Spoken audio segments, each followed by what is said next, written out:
Here to further break down this case for us is entertainment attorney Joell Johnson. Sean, thank you for joining us today. Thank you, John. It's a pleasure to be here. One thing we have to make clear is this isn't really a David versus Goliath case. It's more of a Goliath versus Goliath case because AEG Live is no joke and neither is Michael Jackson's estate. So my question is, are we just going to waste the next 4 months with a bunch of back and forth talk, or is something really going to come out of this trial? Well, I don't think we're going to waste any time. I mean, I think the trial is going to be exciting. It's going to be dynamic. I mean, you heard Rihanna talk about the people who are going to be in the trial. Prince, Quincy Jones, Diana Ross. I mean, so we're going to have a lot of celebrities. And you got to remember, every day something interesting is going to come out of this trial. You've got Dr. Conrad Murray, who's singing on Anderson Cooper Live. I mean, you've got a lot of characters in this trial that are going to make it interesting. So it's going to be some pop culture fodder throughout the summer. And when has the Michael Jackson trial ever been boring? Right. Well, that's absolutely right. Any Jackson family trial for that matter. Exactly. It's always interesting. Now, the family is suing AEG for $40 billion. Is this justified? Well, you know, when you kind of look at it from the abstract, it's like, oh my God, $40 billion. This is crazy. They're just being greedy. But even Michael Jackson's accountants have said that he would have gained on this, if he would have completed this tour, $1.4 billion. Wow. At the time he was 50. The Rolling Stones have been touring into their 70s. So you say a tour every 4 or 5 years, you know, you're talking another 4 tours. So you're talking a lot of money. You're talking billions of dollars, maybe not 40 billion. And that's where they're playing to the public opinion right now. I mean, because AIG Live is putting out this $40 billion number. And, you know, the Jacksons aren't countering because anything they counter with will be in the billions of dollars, which no matter what will make them seem greedy, even though in reality, that's how much that Michael Jackson would have made if he was still living and had lived to that age and had been performing. And of course, all of that's speculative based on if he could have done that because of his health and, you know, his problems with drug prescription. And I know a lot of that's going to come out today with the opening statements, but is it going to be more today than just the blame game? Will they get anywhere, or is it just opening statements? No, today is blame game day. Blame day. Today is where you set the you kind of set the bar on what you're going to talk about in trial. And even if you can't prove it, is kind of the big statement, you know. So what you said is right. These are two Goliaths. So the big statement is, you know, AE Life, they're a mean, evil company. You know, Michael Jackson, he had debt problems. You know, he was, you know, he's an artist. I mean, they kind of forced him into this, and they forced him to do this many shows, and he should have never done it. You know, AEG Live's position, you know, he's sex, drugs, and rock and roll. No sex, but drugs and rock and roll. He was addicted to drug prescription. Nobody could control him. He was a rogue superstar. We were trying to bring him back. So there was nothing we could have done. You're saying that's probably what AEG is going to argue. Absolutely. What they're saying even now is that, you know, this is his fault. This is not our fault. We did not have control. We didn't hire this doctor. Well, one of the things that the family does not want to come up is the paternity of the children, of Michael's children, and they also don't want to talk about the molestation case. How successful will they be in keeping all of that dirty laundry from coming back up? Well, the interesting thing is that the judge recently said that they would allow discussions of the 2005 molestation case.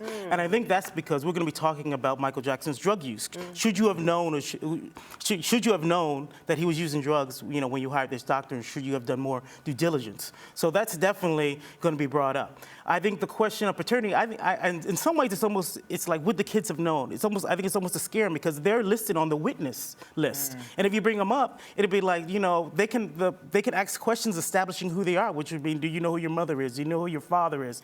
So, I mean, it's how they play to the public and how they play to the jury. But, you know, it could work both ways. But, you know, because if you're trying to paint Michael Jackson in a bad light, you know, then you talk about everything that he did that's sort of out of the mainstream and out of the norm. You know, or, you know, you have these kids who, like, they look like they're precious, and it's like, how could you actually put them on the stand? So I think this whole they could actually take the absolutely, stand. Absolutely, they're on the witness list. So at the end of the day, does this case basically come down to what was in the contract, what AEG was responsible for his medical obligations? Well, a lot of like entertainment contracts, you don't necessarily see medical care. I mean, you will see housing and food and, you know, per diem. I mean, there's a lot of clauses that a company will pay for to get a celebrity to do the work for them. But I've never really seen, like, you know, we'll pay for the doctor. Now, having said that, Michael Jackson's estate and kids, they still have to establish a duty of care and then a negligence towards that duty. And, that's one thing that's going to be brought up in trial because AIG is saying, we said we pay for it. That's it.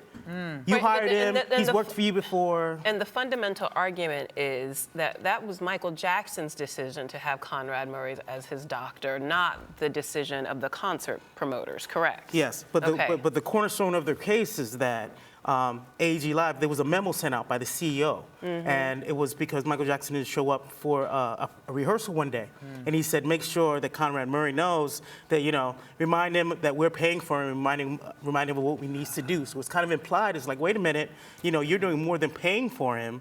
There's this implied sort of, locus of control where you're actually controlling what he does, and you've been telling him, what your job is to get Michael Jackson up and moving, or, or you won't get paid by any means necessary. We don't know how you do it, but you do it, or else you won't get paid. And all of a sudden now that changes the whole scope of control. Wasn't he making something like $200,000 a month or something astronomical like that? $150,000 a month. $150,000 a month. Well, that just brings up the point. And you got to remember, he was in debt. He was heavily in debt when he was hired. He needed the money. He may have done anything to get it. There's speculation, but that just brings up the point that if this was in his contract, then AEG Live must have known that there was some type of pre-existing situation that Michael Jackson was going through. And I think that's what's going to come up when they talk about the 2005 case, because they're saying that there was a spike in his drug use after the case because the stress of the case. Gotcha. So it's very interesting. Even today, there was in the Daily News, they were talking about a maid. There's going to be a lot of stuff that's leaked, I think, in the next few months as well. There's a maid who says that,